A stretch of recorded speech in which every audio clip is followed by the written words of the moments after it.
जय हिंद दोस्तों, आज साइंस का बहुत इंपॉर्टेंट टॉपिक को देखेंगे। इसमें प्रमुख रोग और उससे संबंधित उपचार विधि को देखेंगे। यहाँ से प्रतियोगी परीक्षाओं में बहुत अधिक क्वेश्चन पूछा करता है, तो चलिए देखने का प्रयास करते हैं। पहला आयोडीन 131। आयोडीन 131 का प्रयोग गलघंट रोग को पता करने में किया जाता है। गलघंट रोग को हम घेंघा रोग भी कहते हैं, तो घेंघा रोग को पता करने में इसके उपचार विधि में आयोडीन 131 का प्रयोग किया जाता है, तो इसको थोड़ा सा ध्यान में रखेंगे। इसके बाद है सोडियम 24। सोडियम 24 उपचार विधि का प्रयोग ब्लड क्लोटिंग का पता करने में किया जाता है। ब्लड का जो थक्का जमता है उसका पता करने में सोडियम 24 का प्रयोग किया जाता है, तो इसको भी थोड़ा ध्यान में रखेंगे। फास्फोरस 31। फास्फोरस 31 का प्रयोग किया जाता है रक्त कैंसर को पता करने में। तो ये क्वेश्चन पूछता है कि रक्त कैंसर को पता करने में किसका प्रयोग किया जाता है, किस उपचार विधि का प्रयोग किया जाता है, तो फास्फोरस 31 का प्रयोग किया जाता है, तो इसको भी ध्यान में रखेंगे। आगे है कोबाल्ट 60। कोबाल्ट 60 उपचार विधि का प्रयोग किया जाता है कैंसर के इलाज के लिए।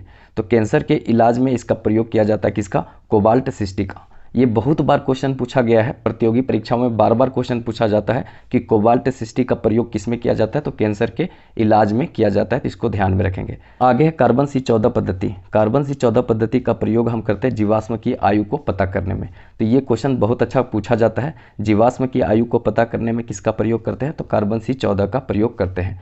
जिस तरह से वलय गिनकर हम पेड़ की आयु को पता करते हैं, जानवरों को उसका दांत गिनकर उसकी आयु को पता करते हैं, उसी तरह से कार्बन C14 पद्धति के द्वारा हम जीवाश्म की आयु का पता करते हैं, वो कितना पुराना है, कब का है, इसका पता हम करते हैं कार्बन C14 पद्धति से। तो ये दिमाग में रखेंगे। आगे है आर्सेनिक 74। आर्सेनिक 74 का प्रयोग करते हैं ट्यूमर के उपचार के रूप में। तो ट्यूमर का उपचार के लिए हम किसका प्रयोग करते हैं, आर्सेनिक 74 का प्रयोग करते हैं। आर्सेनिक 74 का प्रयोग करते हैं ट्यूमर के उपचार के लिए। तो दिमाग में रखेंगे, ब्रेन में जो ट्यूमर होता है उसका पता करने के लिए, उसके उपचार के लिए आर्सेनिक 74 का प्रयोग करते हैं।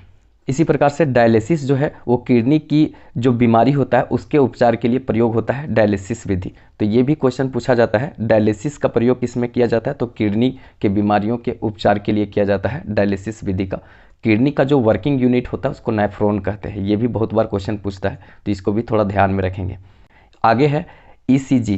ECG का प्रयोग हम किसके लिए करते हैं, तो इलेक्ट्रोकार्डियोग्राफ इसको कहते हैं। तो कार्डियो शब्द आ गया, मतलब हार्ट से संबंधित है।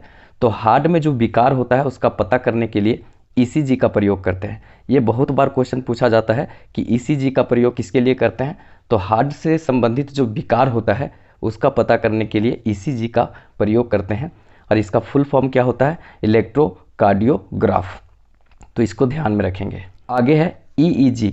EEG का प्रयोग करते हैं मस्तिष्क से संबंधित जो बीमारी होता है, जो विकार होता है उसका पता करने के लिए हम करते हैं EEG का प्रयोग। इसका फुल फॉर्म क्या होता है, इलेक्ट्रोइंसेफेलोग्राफ। देखिए इलेक्ट्रोइंसेफेलोग्राफ जो होता है, EEG जो होता है, वो मस्तिष्क से संबंधित जो बीमारी होता है उसके उपचार के लिए प्रयोग किया जाता है। लेकिन जो ECG होता है, इलेक्ट्रोकार्डियोग्राफ, इसका प्रयोग किसके लिए किया जाता है, तो हार्ट से संबंधित जो विकार होता है उसके लिए किया जाता है। तो दोनों में थोड़ा सा अंतर है, दिमाग में रखेंगे। जहाँ पर कार्डियो आ गया वो हार्ट के लिए होगा, और जहाँ इंसेफेलोग्राफ जो आता है, इंसेफेलोग्राफ जिसमें प्रयोग होता है वो मस्तिष्क के लिए होता है। तो इलेक्ट्रो इंसेफेलोग्राफ मस्तिष्क के लिए हो जाता है, और जो इलेक्ट्रोकार्डियोग्राफ जो होता है वो हार्ट के लिए होता है। ये दोनों में थोड़ा अंतर है, दोनों को ध्यान में रखेंगे। आगे है CT स्कैन। CT स्कैन का प्रयोग संपूर्ण शरीर में किसी भी प्रकार का विकार हो, किसी भी प्रकार का दिक्कतें हो, तो इसका पता करने के लिए CT स्कैन का प्रयोग किया जाता है। लेकिन कोशिश करें कि CT स्कैन से बचें। कोशिश करना है कि CT स्कैन कम से कम करें, क्योंकि CT स्कैन करने से शरीर को बहुत ज़्यादा प्रॉब्लम होता है। आगे जाकर कैंसर जैसी बड़ी बीमारी का शिकार वो व्यक्ति हो सकता है जो बार बार CT स्कैन करवाता है। तो कोशिश करना है कि CT स्कैन कम से कम करें और इससे बचें, क्योंकि ये शरीर के लिए बहुत हानिकारक होता है। आगे है पेसमेकर। पेसमेकर का संबंध किससे है, हृदय की गति अगर कम हो जाती है तो उसको सामान्य अवस्था में लाने हेतु जिसका प्रयोग किया जाता है उसको हम कहते हैं पेसमेकर। तो पेसमेकर का संबंध किससे है, हृदय गति से संबंधित है। हृदय की गति जब कम हो जाता है तो उसको सामान्य अवस्था में लाने के लिए पेसमेकर का प्रयोग किया जाता है। तो ये बहुत बार क्वेश्चन पूछता है, तो इसको भी थोड़ा ध्यान में रखेंगे।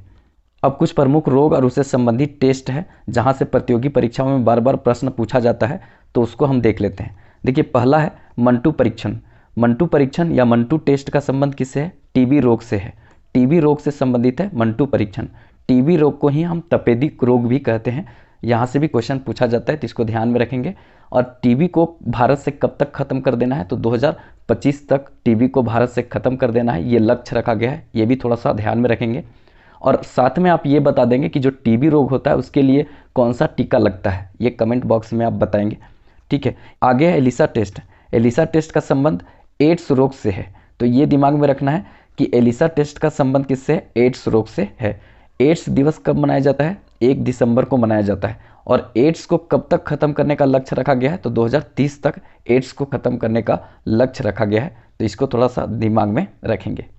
आगे है बिडोल टेस्ट। बिडोल टेस्ट का संबंध किससे है, टाइफाइड रोग से है, तो दिमाग में रखेंगे बिडोल टेस्ट का संबंध किससे है, टाइफाइड रोग से है।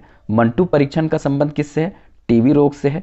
एलिसा टेस्ट का संबंध किससे है, एड्स रोग से है। और इसके बाद बिडोल टेस्ट का संबंध किससे है, टाइफाइड रोग से है। तो इन सभी को ध्यान में रखेंगे, बार बार प्रतियोगी परीक्षाओं में रिपीट करके इसको पूछा जाता है, यहाँ से 1 नंबर का क्वेश्चन बनने का चांस बनता है। तो आई होप इस तरह की चीज़ें आपको पसंद आ रहा होगा, तो ज़्यादा से ज़्यादा दोस्तों तक इस वीडियो को शेयर कीजिए। चैनल सब्सक्राइब नहीं किए होंगे तो रेड बटन प्रेस करके चैनल सब्सक्राइब कर लीजिए, और अगर अच्छा लगे तो एक लाइक भी कर दीजिएगा। तो चलिए फिर मिलेंगे नेक्स्ट वीडियो में, तब तक के लिए जय हिंद।